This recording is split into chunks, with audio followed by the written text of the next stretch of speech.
열왕기상 8장은 구약 성경의 하이라이트 중에 하나입니다. 아주 위대한 그러한 챕터로 우리에게 인식될 수 있는 굉장히 아주 은혜스러운 장이라고 말할 수 있고요.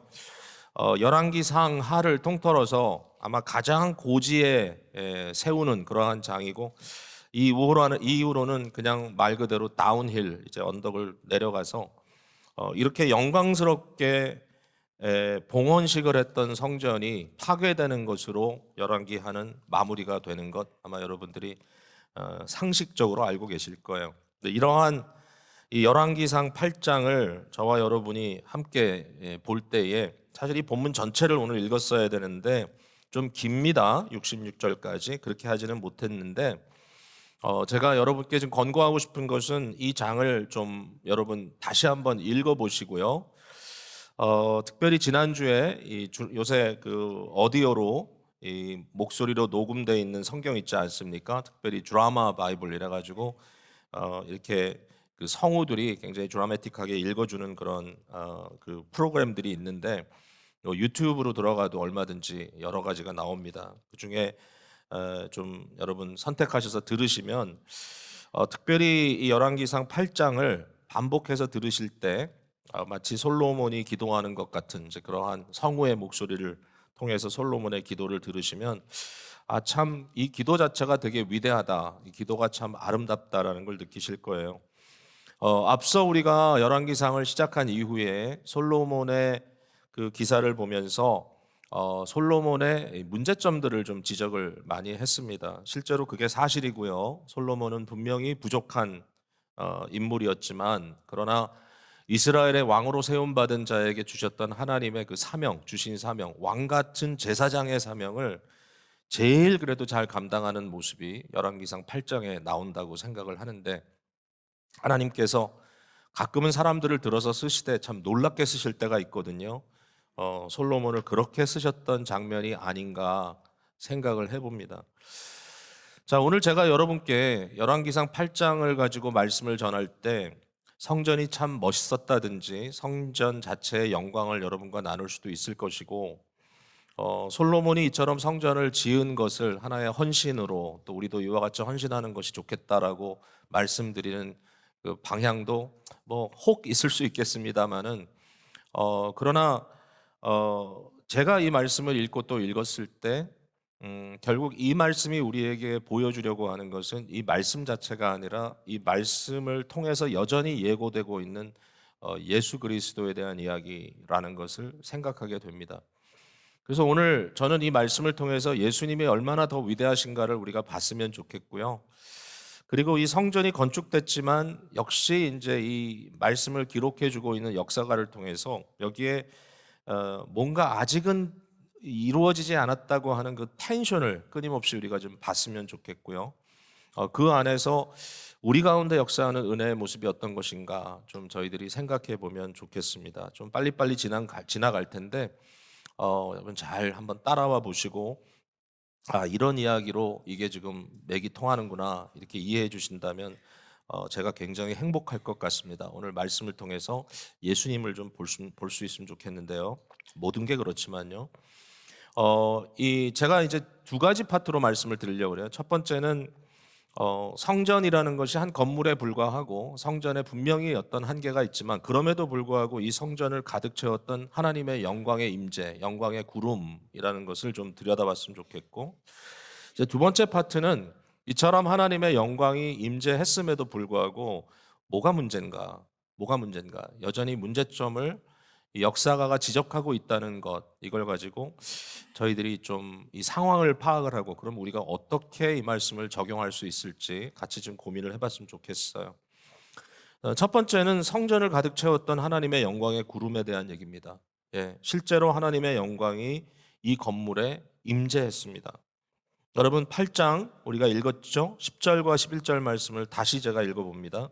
제사장이 성소에서 나올 때에 구름이 여호와의 성전에 가득하매 제사장이 그 구름으로 말미암아 능히 서로 서서 섬기지 못하였으니 이는 여호와의 영광이 여호와의 성전에 가득함이었더라.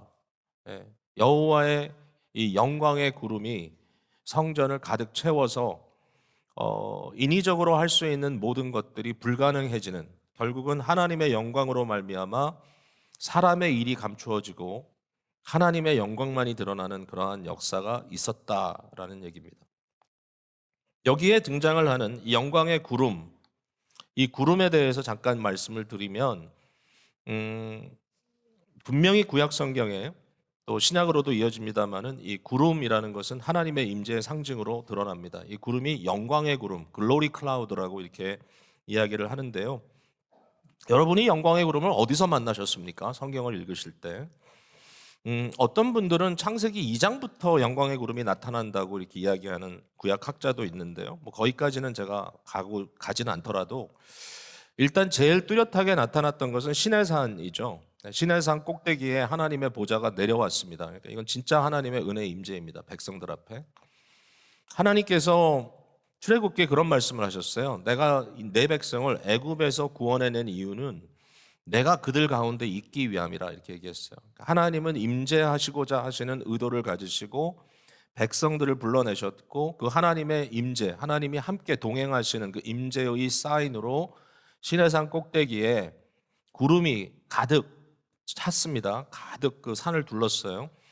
근데 그 구름이 얼마나 이 빽빽하게 들어찬 구름인가 하면 아주 thick cloud라고 이렇게 설명이 되어 있습니다. 아마 시꺼먼 구름이었을 것 같습니다. 물론 하나님의 영광의 빛이 있다고 이렇게 말할 수도 있겠지만, 그러나 그 구름으로부터 천둥 소리가 들리고 번개가 치고요. 그 구름으로부터 불 같은 것이 치솟는 그런 모습을 보기도 했거든요. 결국 이 시내산에 임하신 하나님의 영광의 이 구름을 우리가 생각해 볼 수 있을 겁니다. 근데 사실은 거기뿐만이 아니에요. 그걸 좀 약간 백업을 해보면 이 출애굽 사건의 시작하는 단계부터 구름이 등장합니다. 홍해를 가르고 건너오는데요. 여러분, 홍해가 바로 갈라지지 않았잖아요. 이스라엘 백성들이 홍해 앞까지 갔을 때 당황할 수밖에 없었던 것은 앞은 물로 막혀서 갈 수가 없는데 뒤에는 좀 전에 탈출은 했는데 애굽의 마병들이 지금 막 쫓아오고 있습니다. 바로가 마음을 바꾼 거죠. 이 사람들 이렇게 보내서는 안 되겠다. 결국은 그들은 그 순간에 죽을 수밖에 없는 상황입니다. 근데 그때 모세를 통하여 이런 말씀을 주시죠. 너희들은 잠잠하여 여호와의 구원을 봐라 그랬습니다. 여호와가 너희를 어떻게 구원하나 봐라.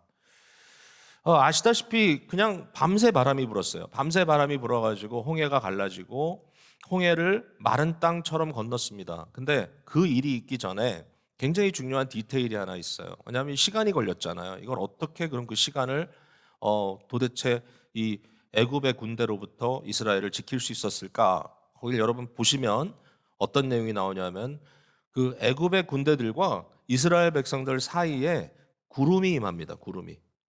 그래서 이 아주 빽빽한 구름이 임해가지고 어떤 일이 벌어지죠? 이 구름으로 인하여 애굽 군대는 더 이상 진격하지 못하고 이스라엘 백성들은 구원받는 일이 벌어지는 거예요.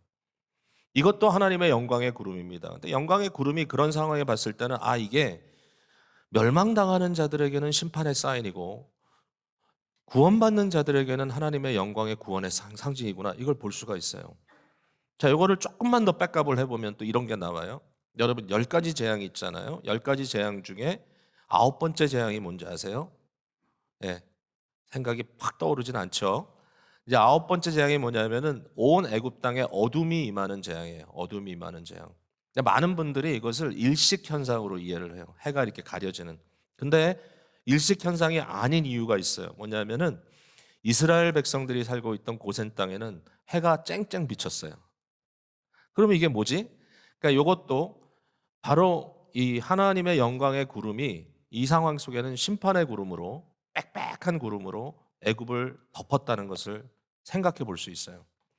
여기에 뭔가 굉장히 중요한 일들이 계속 연결이 되고 있구나. 하나님은 구름 기둥, 밤에는 불처럼 환하게 빛나는 이 불기둥, 그러나 똑같은 겁니다. 똑같은 것. 이 구름 기둥을 통하여 이스라엘 백성들을 40년 동안 이끌고 가셨어요. 이 기둥이 어디에 머물렀느냐? 바로 성막에 머물렀습니다. 성막을 짓고 성막을 봉헌하는, 데디케이트하는 그 현장에 어떤 일이 벌어졌죠? 여기 성전에 본 것과 똑같이 성막 안과 성막 주위를 하나님의 영광의 구름이 가득 쌈으로써 제사장들이 섬기려고 하지만 섬길 수 없을 정도로 저들이 무기력하게 되어버렸습니다. 하나님의 영광이 그들을 완전히 테이크오버를 해버렸던 것을 볼 수가 있습니다. 하나님의 영광의 구름이 나타나는 그 현장, 거기에 하나님의 임재가 있고 하나님의 보좌가 있고 하나님의 능력이 나타나는 거예요. 자, 이게 성소에도 나타났습니다. 이 성전에도. 여기 재밌는 말이 하나 있어요. 8장 12절에 보면, 우리가 읽진 않았습니다. 지금 읽겠습니다. 8장 12절. 그때에 솔로몬이 이르되 여호와께서 깜깜한 데 계시겠다 말씀하셨사오나 그랬습니다. 깜깜한 데 계시겠다. 여호와께서 이런 말씀을 언제 하셨는지 저는 전혀 파악이 안 돼요. 구약성경 찾아봐도 이 말 어디 찾아지지가 않더라고요. 혹시 여러분 찾으면 저한테 좀 알려주세요. 근데 이게 무슨 말일까? 왜 하나님께서 깜깜한 데 거하시지? 하나님은 빛이시고 하나님이 계신 곳엔 그림자도 없다 그랬는데 어떻게 깜깜하다 그랬냐? 그러니까 이게 뭐를 지금 이야기하려고 하는 것인가? 이게 말의 뉘앙스가 조금 다를 뿐이죠. 이게 제가 생각할 때는 레위기 16장 2절을 반영하는 것 같아요. 레위기 16장 2절에 이런 말씀이 있어요. 하나님께서 내가 구름 가운데서 속죄소 위에 나타나겠다 그랬습니다. 속죄소는 언약궤인데요. 그 위에 은혜의 보좌가 있습니다. 하나님의 보좌를 상징합니다. 이 보좌에 하나님이 계신다, 이렇게 앉으셨다, 이렇게 이제 믿음으로 하나님께 나아가는 건데요. 그 장소를 하나님께서 구름으로 두르신다는 거예요. 영광의 구름으로. 그러니까 지성소는 사실상 영광의 구름으로 가득 차 있는 곳이고 사람은 눈으로 하나님을 볼 수가 없어요. 하나님의 형상을. 오직 그의 음성만 들릴 뿐인 거예요. 하나님의 보좌는 하나님의 영광의 구름으로 가득 차 있어요. 이게 초자연적으로 이루어진 일인데요. 이제 이후에 보면 이걸 약간 인위적으로 만드는 경우가 있어요. 그래서 제사를 드릴 때 또는 지성소로 들어갈 때 이 향을 가지고 들어가죠. 향.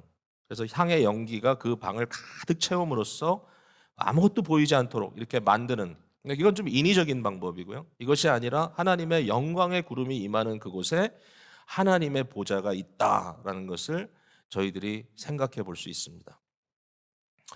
자, 그럼 이것도 이제 결국은 예수님과 연결될 수밖에 없는데 신약 성경으로 가면 영광의 구름이 어디 등장을 합니까?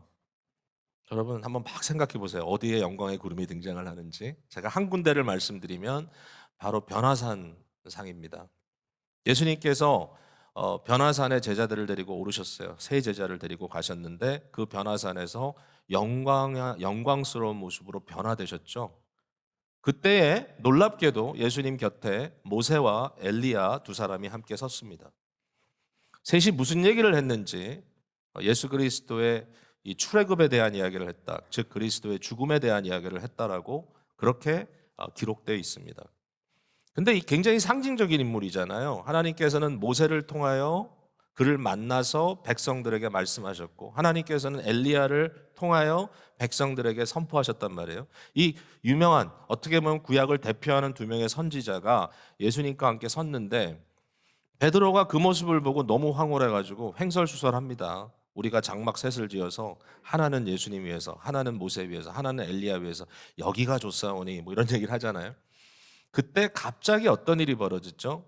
예, 구름이 내려옵니다. 구름이. 그 자리를 구름이 확 덮습니다. 아무것도 안 보입니다. 오직 하나님의 음성만이 들려옵니다.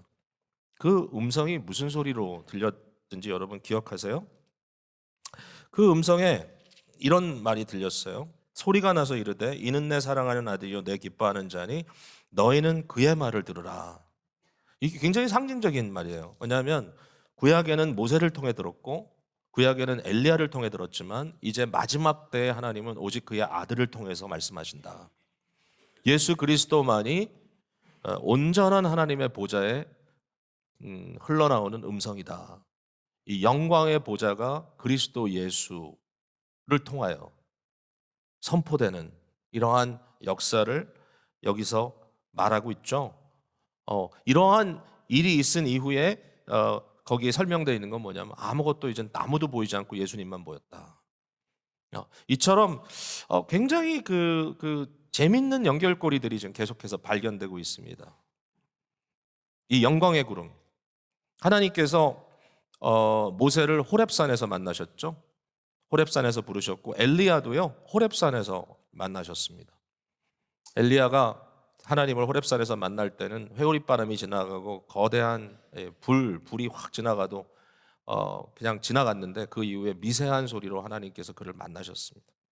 근데 변화산에서 예수 그리스도의 모습이 영광스럽게 변화되며 하나님의 음성이 그리스도를 통하여 증거되었다는 것입니다. 어쨌든 이와 같은 놀라운 영광, 하나님의 영광이 임했다라고 하는 것은 성경에 계속해서 증거되고 있는 이 하나님의 마음이고 하나님의 역사입니다. 하나님은 이처럼 백성들 가운데 임하시는 분, 특별히 그리스도 예수를 통하여 임하시는 우리 하나님, 이 놀라운 임재. 근데 이제 우리가 여기에서 이제 이어서 봐야 될 부분이 뭐냐면 하나님은 이처럼 영광스러운 모습으로 성전을 채우셨는데 그 성전은 온전치 않았다라는 겁니다. 땅의 하나의 건물일 뿐 사람의 손으로 지은 이 집에 도대체 왜 하나님의 이 놀라우신 영광이 임했을까? 하나님은 왜 이것을 허락했을까? 하나님은 왜 이 일을 감행하셨을까?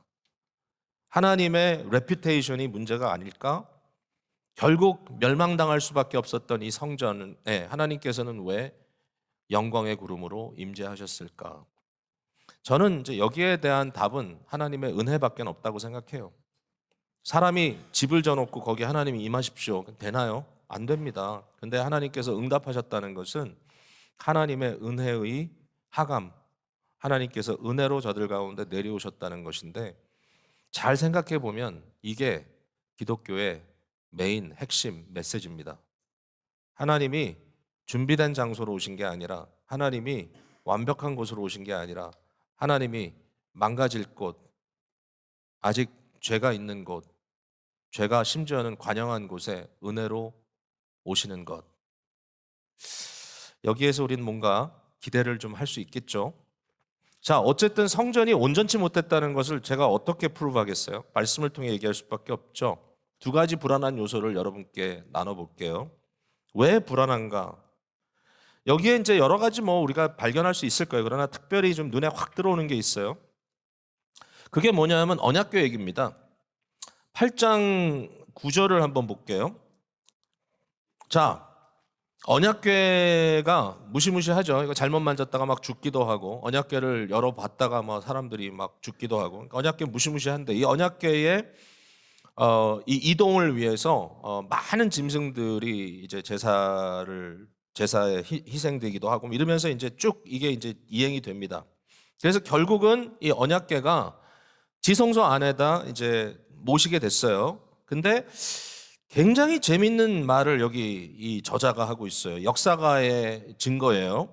9절에 그 궤 안에는 두 돌판 외에 아무것도 없으니 이것은 이스라엘 자손이 애굽 땅에서 나온 후 여호와께서 저희와 언약을 맺으실 때에 모세가 호렙에서 그 안에 넣은 것이더라 그렇게 써 있어요. 자, 여러분 언약궤 안에 두 돌판밖에 없어요.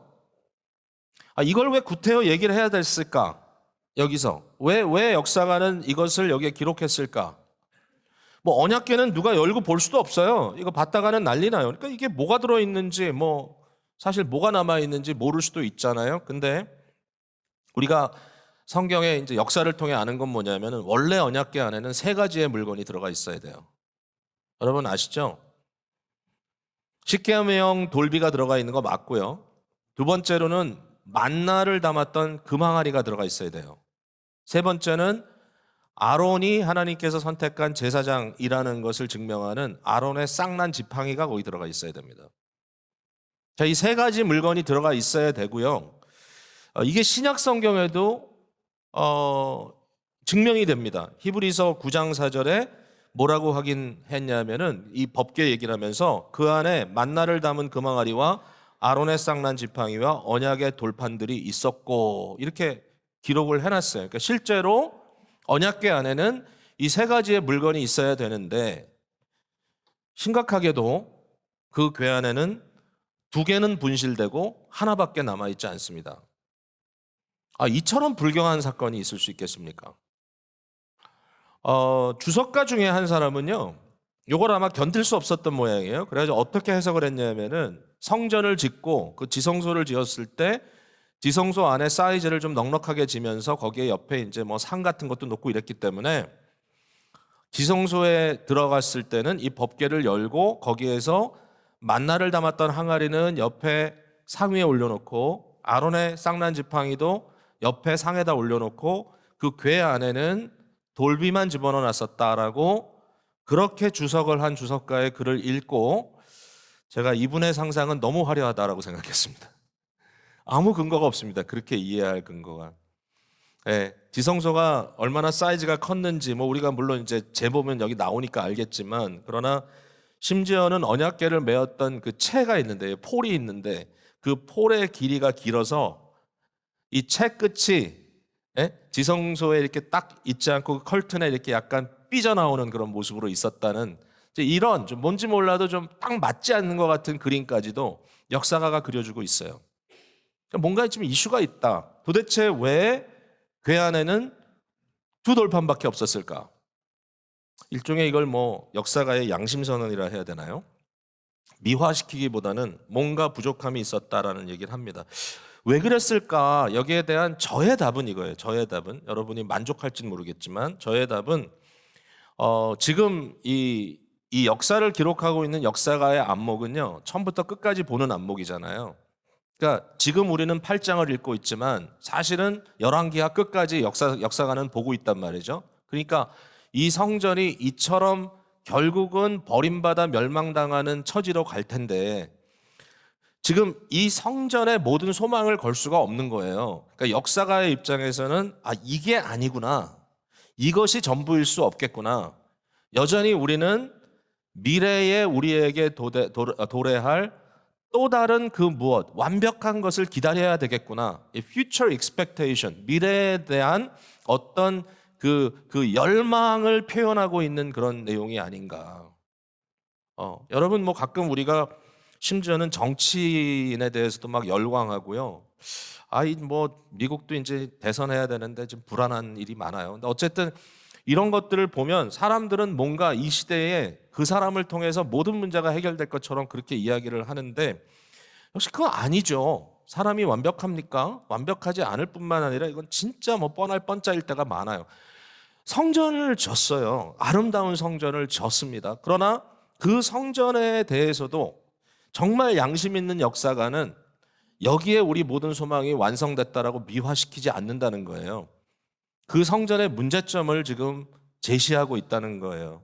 그러면 누가 이것을 완벽하게 완성시킬 것인가? 여러분, 저는 이것이 새 시대의 새 언약으로 완성됐다고 생각합니다. 그리스도 예수를 통해서. 그게 성경의 증거라고 생각하는데 이 만나는 하늘에서 내려온 떡이잖아요.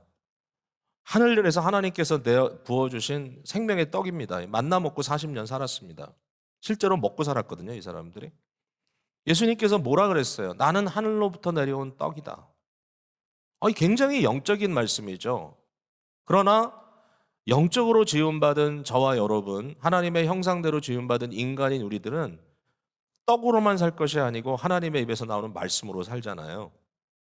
그 모든 것의 중심이 그리스도세요. 존재적으로 또는 진리의 면에 있어서 또는 모든 면에 있어서 아름다움에 있어서 그리스도 예수를 능가할 그 무엇도 없어요. 그리스도만이 우리에게 진정한 만족을 주는 생명의 떡이고 그는 하늘로부터 내려오셨어요. 다음 주에 우리가 받을 성찬을 통해서도 우리는 그걸 또 확인해요. 그리스도께서 자기의 살과 피를 내어주시면서 이것은 너희를 위하여 주는 새 언약의 떡이다. 새 언약의 피다. 이것을 먹고 마심으로 나와 하나가 되자. 이렇게 말씀을 주시는 거 아니에요? 여러분, 아론의 지팡이는 뭡니까? 말씀드렸죠? 제사장으로 하나님께서 택했다는 것을 증명하는 거라고요. 그러나 예수님은 아론의 반열의 제사장이 아니셔요. 왜냐하면 아론의 반열의 제사장은 너무나 부족해요. 죽고 또 죽고 또 죽고 끊임없이 제사장은 죽어나가요. 그냥 잠시 섬길 뿐이에요. 아론이 드릴 수 있는 최고의 제사는 짐승의 번제예요. 짐승의 제물이에요. 짐승의 피를 가지고 드렸어요. 그러나 사람의 생명을 다루고 있는 이 죄의 문제에 대해서 짐승의 피가 그것을 온전히 치룰 수 있다는 것은 과한 기대입니다. 그러니까 구약의 짐승 제사는 뭔가 완벽한 제사에 대한 그림자일 뿐이지 그 자체가 모든 것을 해결하는 건 아니었어요. 그러니까 결국 아론의 제사는 부족합니다. 그리고 아론은 사람의 손으로 만든 성소에 들어가서 제사를 드렸습니다.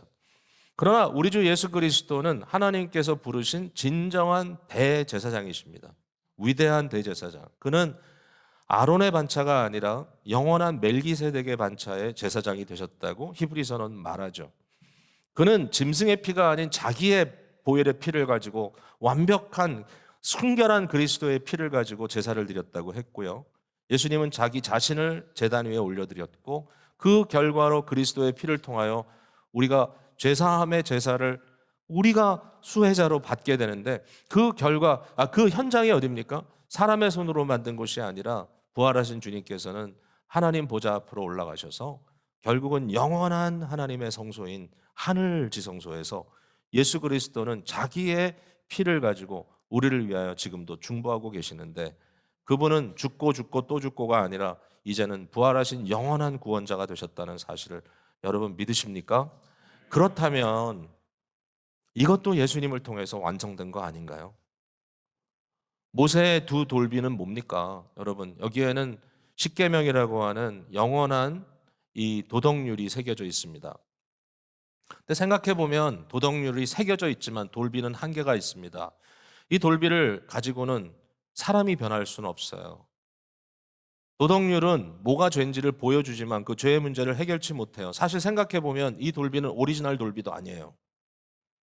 모세가 하나님으로부터 받은 돌비가 있었어요. 하나님의 손가락으로 썼다 그랬어요. 마치 하나님으로부터 막 불이 나와서 새겨진 것처럼 아주 초자연적으로 새겨졌던 돌비가 있었어요. 근데 그 돌비에 나와 있는 첫 번째 명령이 뭡니까? 내 앞에 다른 신을 내게 두지 말라. 두 번째는 뭐죠? 아무 형상도 만들지 말고 그 앞에 절하지 말라. 세 번째는 뭐죠? 나의 이름을 망령되이 일컫지 말라. 네 번째는 뭐죠? 내가 너희들에게 제정한 안식일을 거룩하게 지키고 안식일을 누리고 안식일에 잔치하고 안식일에 쉬어라. 파티하라는 얘기죠. 이 네 가지의 명령, 결국 그 뒤에 것도 다 연결되는 거예요. 근데 모세가 막 가슴이 부풀어서 그 돌판을 들고 이스라엘 백성들에게 내려오는 순간에 그는 결국 어마어마하게 좌절할 수밖에 없었죠. 이미 백성들은 그 네 개를 다 범하고 있었습니다. 저들은 하나님이 아닌 그 무엇을 신이라고 말하고 또 하나님을 네 발 달린 짐승의 형상으로 만들어 놓고 그 앞에 절하고 저들은 그것이 자기들을 애굽에서 이끌어낸 여호와라고 망령되이 하나님의 이름을 일컫고 있고 그리고 그들은 그것 앞에서 거짓된 페스티벌을 선포하고 춤추고 노래하며 술 취하고 방종하고 있었습니다. 다 무너졌어요. 그때 모세는 그 돌비를 어떻게 했어요? 던져 부셔버렸습니다. 그리고 나서 다시 하나님의 허락하에 돌비가 새겨지긴 하지만 그 다음에는 그냥 사람이 새겨놓은 것 같아요. 결국은 그 돌비는 물론 하나님께서 허락하신 거지만 사실은 오리지널도 아니야 어떻게 보면. 그러나 그 돌비 자체가 아무리 위대한 다큐멘터라 할지라도 사람을 변화시킬 능력이 없는 것도 사실이에요. 그러면 예수 그리스도는 누구냐? 예수 그리스도는 하나님의 요구를 완벽하게 이루어내신 분이거든요. 그럼 뭐냐? 돌비에 새겨져 있는 계명이 아니라 그리스도 예수 안에서 인격화된 모든 규례입니다. 그리스도는 한 인격자로서 이 모든 율법을 완료하셨습니다. 완성. 이것을 인격적으로 완성하신 그리스도 예수가 성령의 역사로 말미암아 우리와 접붙여집니다. 결국은 그리스도가 우리 안에 성령으로 거하시고 그리스도의 온전한 율법의 완성이 그 성품이 우리 속으로 흘러들어와 죄사함의 은혜고도 우리에게 있지만 성화의 여정을 갈 수 있는 복된 변화의 가능성이 우리에게 들어온 겁니다. 이것은 새로운 언약의 특징입니다. 돌비가 아니라 신비, 마음비에 새겨진 성령의 손가락으로 하나님의 손가락으로 새겨진 이 영원한 규례. 이것을 예레미야가 이렇게 설명하죠. 예레미야 32장 1장 33절. 그러나 그날 후에 내가 이스라엘 집과 맺을 언약은 이러하니 곧 내가 나의 법을 그들의 속에 두며 그들의 마음에 기록하여 나는 그들의 하나님이 되고 그들은 내 백성이 될 것이니라. 얼마나 멋있습니까? 내가 나의 법을 그들 속에 두며 그들의 마음에 기록하겠다.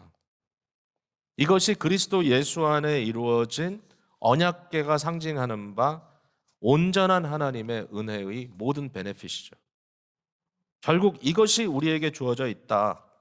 솔로몬 성전에 들어간 언약궤는 부족하지만 그러므로 역사가가 그것을 지적함으로써 새로운 시대를 갈망하게 하는데 바로 그 새로운 시대가 그리스도 예수 안에 새로운 언약의 시대로 우리에게 주어졌다는 것은 기쁨의 소식일 수밖에 없는 거죠.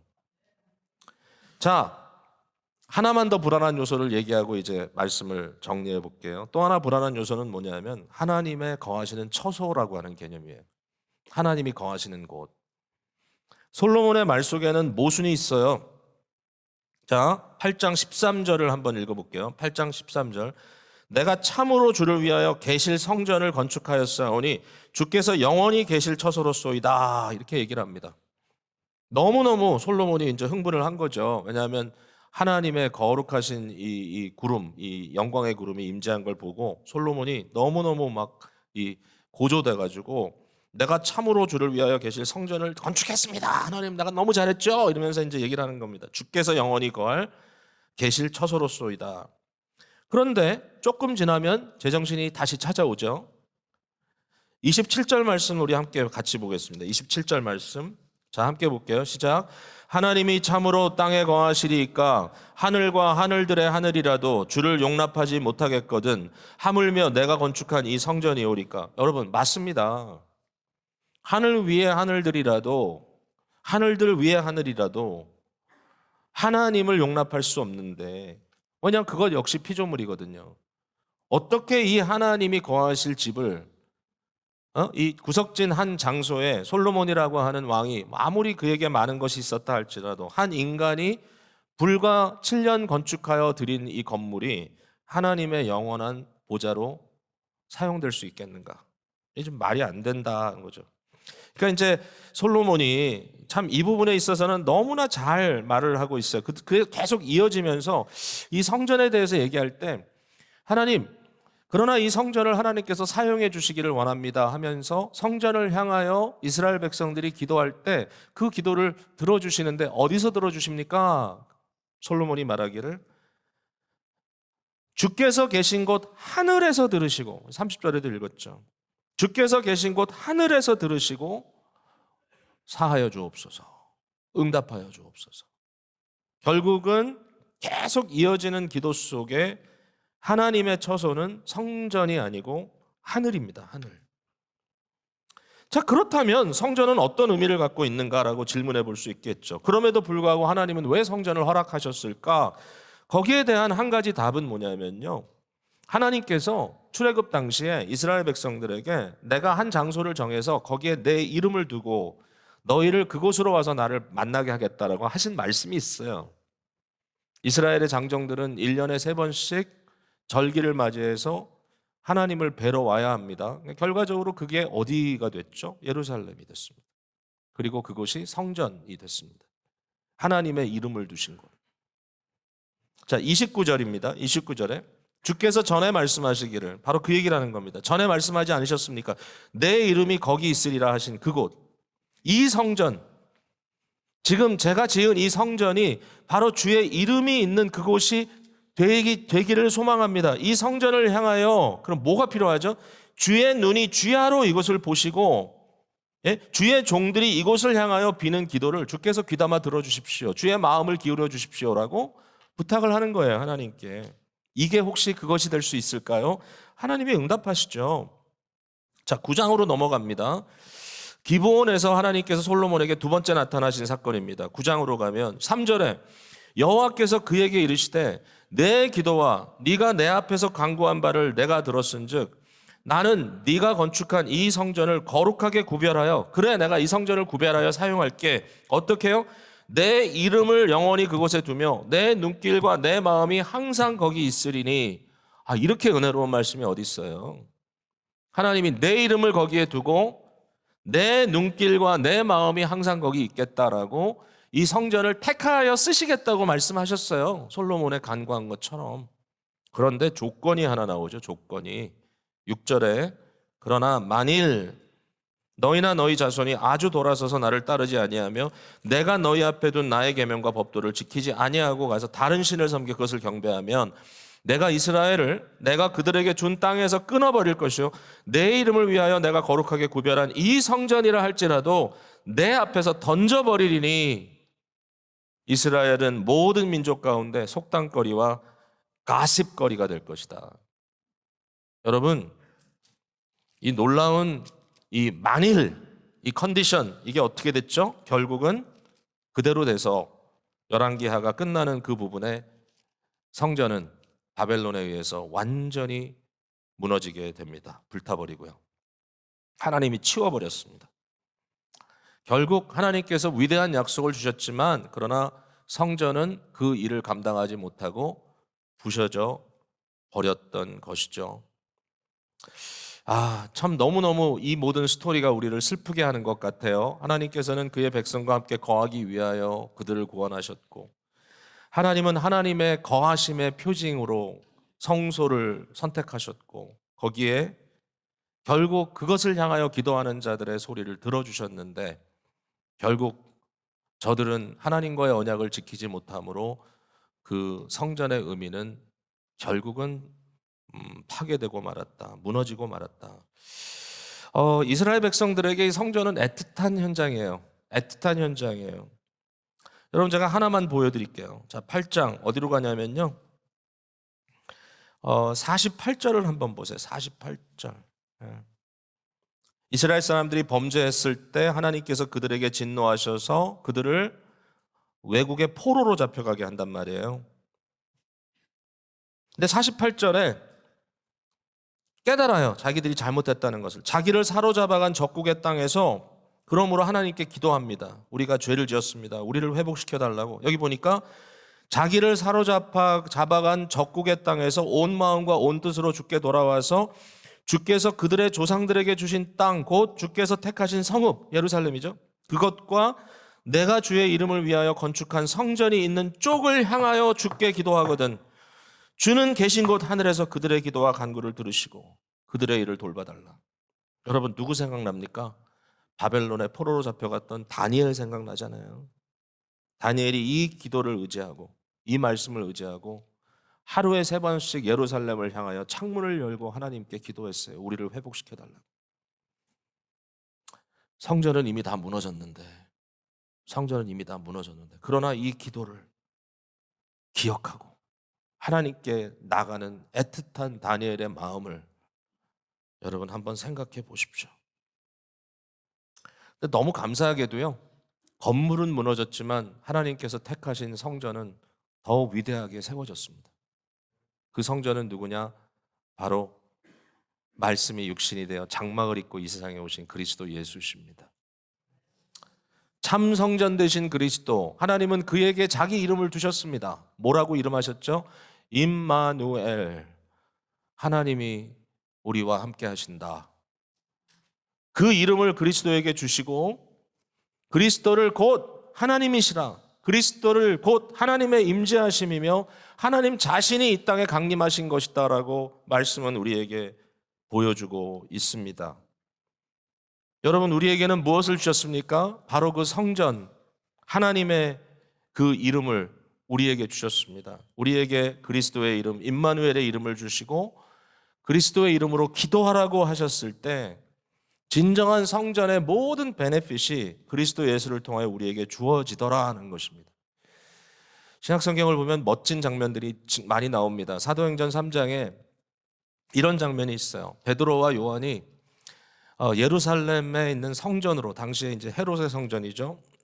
아직 부셔지기 전에, 그것마저도 이제 부셔질 텐데 그 성전에 기도하러 갑니다. 초기 우리 예루살렘의 그리스도인들은 성전 뜰에서 기도하는 것을 즐겼던 것 같아요. 그게 이제 유대인들이 하던 일이기 때문에. 이 유대인 그리스도인들이니까 이 사람들이 성전에서 기도하러 올라가다가 미문이라고 하는 문 앞에 서 있는 한 거지를 봅니다. 그 거지는 날 때부터 이 다리를 쓸 수 없는 불구자였어요. 그가 정상적인 삶을 살 수 없었기 때문에 구걸을 하며 살았습니다. 성전에 올라가는 사람들의 마음을 유도하면서 나에게 한 푼 주십시오라고 구걸하고 있는데, 그때에 성전에 기도하러 올라가던 베드로와 요한이 그 사람을 보고 뭐라고 얘기했는지 여러분 기억하세요? 이렇게 얘기했습니다. 은과 금은 내게 없거니와 내게 있는 것을 네게 주노니. 그 다음에 뭘 줬어요 그에게? 나사렛 예수 그리스도의 이름으로 일어나 걸으라 그랬습니다. 하나님의 이름을 어디 두셨어요? 그리스도 예수에게 두었어요. 그리스도 예수의 이름에 능력이 있어요. 하나님의 이름이에요. 바로 성전 앞에 섰지만, 건물된 성전은 그리스도 예수께서 돌 위에 돌 하나 남지 않고 무너지겠다고 예고한 곳일 뿐이고, 그것은 편의를 위해 모인 것 뿐이고, 그러나 실제로 성전 앞에서 구걸하던 이 거지, 이 사람에게는 진정한 성전 대신 예수 그리스도, 그의 이름이 주어졌어요. 이게 복음이에요. 성전 앞에서 참 성전 대신 예수 그리스도의 이름으로 하나님의 역사하심을 체험하게 된 것입니다. 자, 이제 말씀을 맺으면서 우리에게 어떻게 적용할까 한두 마디만 더 해볼게요. 첫 번째는, 제일 중요한 것은 정말 우리 예수 그리스도를 높여야 돼요. 예수님만이 우리의 모든 것이에요. 예수님이 아니면 우리는 구원이고 뭐고 없어요. 여러분, 예수를 믿는다고 하면서도 아직도 예수님을 의지하지 아니하고 자기를 의지하는 경우가 너무 많아요. 내가 좀 잘 살면 되지, 내가 좀 노력하면 되지. 여러분, 노력하는 것, 여러분이 잘하는 것 나쁜 거 아니에요. 중요한 것일 수 있어요. 그러나 그것 가지고는 안 되는 게 기독교예요. 기독교는 나를 증명하는 종교가 아니에요. 기독교는 나 같은 자라 할지라도 하나님의 은혜 가운데 구원받은 자인데, 그것이 어떻게 이루어졌느냐? 오직 우리 주 예수 그리스도 한 분을 통하여 이루어졌다는 것을 믿는 것이 기독교의 복음입니다. 오늘도 예수님만 의지해야 합니다. 예수님만. 솔로몬이 건축한 성전이 부족했지만, 그러나 영광의 구름이 그것을 가득 채웠습니다. 역사가가 지적한 것입니다. 분명히 부족했다, 분명히 온전치 않았다. 그러나 그곳에 여호와의 영광의 구름이 가득 임했다. 여러분, 도대체 하나님께서 우리를 왜 택하여 성령의 전을 삼으셨을까요? 도대체 하나님이 왜 부족한 우리들을 택하여 하나님의 영광을 보여주시고자 하시는 걸까요? 이게 도저히 될 것 같지도 않고, 이 말이 안 되는 것 같은데. 맞습니다. 우리는요 이렇게 사역을 하지만요, 저도 맨날 그 고민을, 하나님, 나 진짜 아닌데, 나 같은 사람이 진짜 아닌데. 제가 그냥 일부러 얘기하는, 여러분 다 경험하잖아요. 우리가 얼마나 힘들고 비통한 순간들이 많아요, 자신을 돌아봤을 때. 그러나 우리 속에 성령을 두시고 너희가 성령의 전인 것을 알지 못하느냐. 도대체 왜 그러실까? 거기에 대한 답은 하나밖에 없어요. 솔로몬의 성전이 위대한 것이 아니라 하나님의 은혜가 크신 거예요. 우리가 잘난 것을 증명하려는 것이 아니라 오직 우리는 하나님의 은혜가 크신 것을 드러내야 될 자들입니다. 하나님의 은혜밖에 없습니다. 나는 아무것도 아니지만 주의 손에 붙들림 받아요 주의 영광을 선포할 자로 세우셨다면 그것은 온전히 하나님의 은혜입니다. 이게 그냥 한순간 감동받았을 때 하는 그런 고백이 아니라 우리 호흡이 닿는 순간 마지막까지 우리의 입술을 통하여 고백되어야 될 진정한 고백인 것을 여러분 절대로 우리 함께 잊지 않게 되기를 주님의 이름으로 축복을 드립니다. 우리 같은 존재에게 하나님은 약속하셨습니다. 내 이름을, 나의 눈길을, 나의 마음을 항상 두겠다.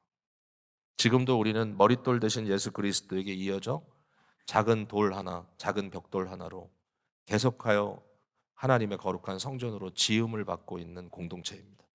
건물이 아닙니다. 그리스도 안에 하나님이 거하실 성전으로 지어져 가고 있는 우리들에게 하나님께서는 그의 이름과 그의 눈길과 그의 마음을 두셨다. 여러분, 오늘 그렇게 하시는 것을 믿으십니까? 여러분, 느끼시나요? 느끼시나요?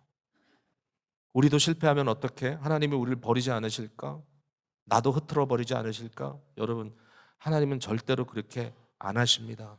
하나님은 절대로 그렇게 못 하십니다. 그 이유가 뭔지 아세요? 우리에게는 그리스도 예수라고 하는 완벽한 중보자가 계시기 때문입니다.